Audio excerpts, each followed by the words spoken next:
संत कबीर आणि नामदेवाच्या माना डोलू लागल्या.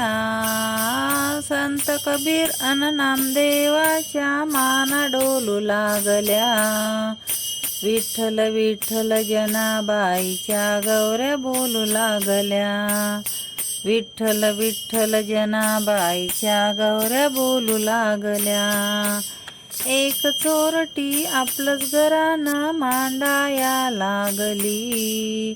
जनाबाईच्या गौऱ्या चोरून भांडाया लागली. भावभक्तीच्या फुलपाकळ्या जेव्हा फुलू लागल्या. विठ्ठल विठ्ठल जनाबाईच्या गौऱ्या बोलू लागल्या. संत कबीर आणि नामदेवाच्या माना डोलू लागल्या. विठ्ठल विठ्ठल जनाबाईच्या गौऱ्या